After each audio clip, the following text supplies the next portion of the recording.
de que unha vez máis un xulgado, neste caso do Mercantil 3 de Coruña, nos dé a razón á organización, a Unións Agrarias, por todo canto levamos dito nestes últimos tempos, sobre todo no relativo ao comportamento de CAPSA dentro do mercado e da comercialización de leite.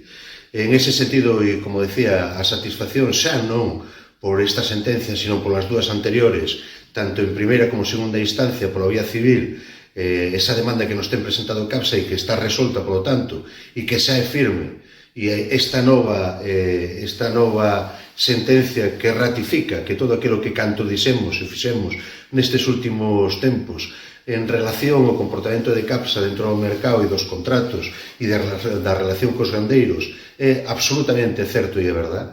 En ese intento, novamente, de facernos calar, de tratar de que desde Unións Agrarias non cumpríramos con a nosa función e con o noso papel, que non é outra que defender os produtores e produtoras deste país, pois a satisfacción de que novamente un xulgado e por terceira vez nos dé a razón e ademais condenen costas a propia Corporación Alimentaria Peña Santa.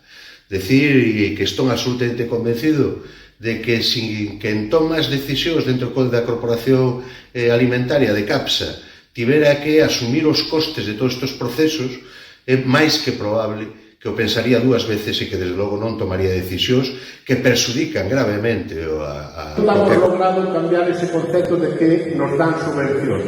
Está asumindo unha sociedade que prácticamente no campo vivimos de subvencións.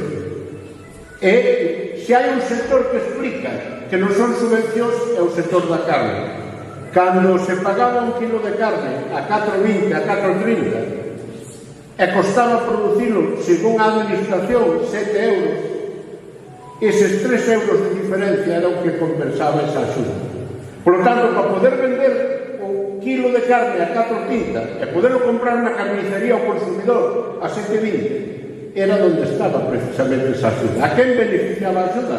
Ao consumidor. Para os produtores de carne, a política agraria común é sustancial. É moi importante que haxa cartos. É moi importante que non baixemos os cartos que se dedican á agricultura e á ganadería. Pero tan importante como cantos cartos hai é cantos vai haber para cobrar.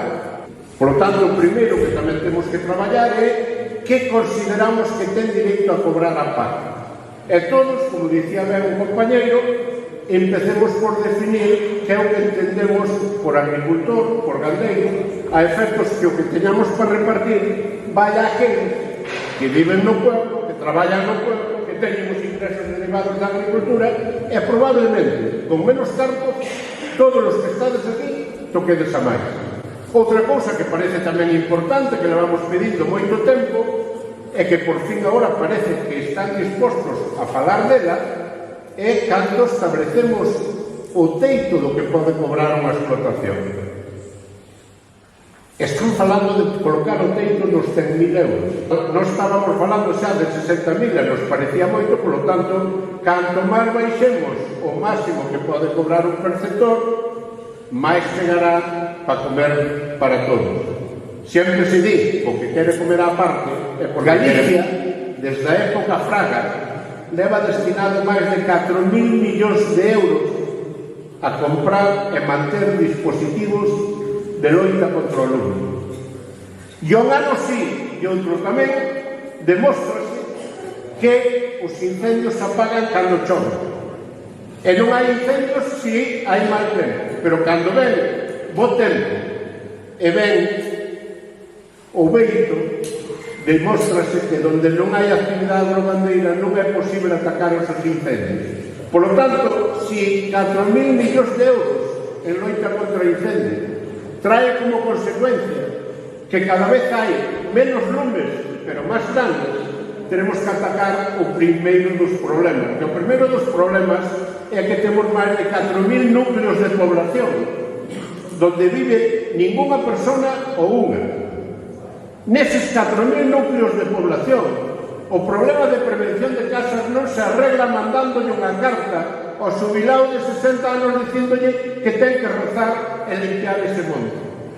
A actividade gandeira, o papel que fai agricultores e gandeiros xestionando o territorio, ten que ter un valor medioambiental, ten que contemplarse na PAC, ten que contemplarse nas medidas de empleo do rural, porque moitas pequenas explotacións de 20 ou 30 vacas teñen unha difícil viabilidade económica, pero se a maiores, gandeiros e titular de explotación ten un complemento económico de peonadas de empleo para xogar a limpiar e prevenir os lumes, axudar a traballar, porque é o verdadeiro GPS cando cheguen as brigadas do outro lado para saber onde están os camiños, onde está a posibilidade de andar con esos camións, estaríamos generando recursos por rural, porque aparte das vacas teríamos ingresos por empleo.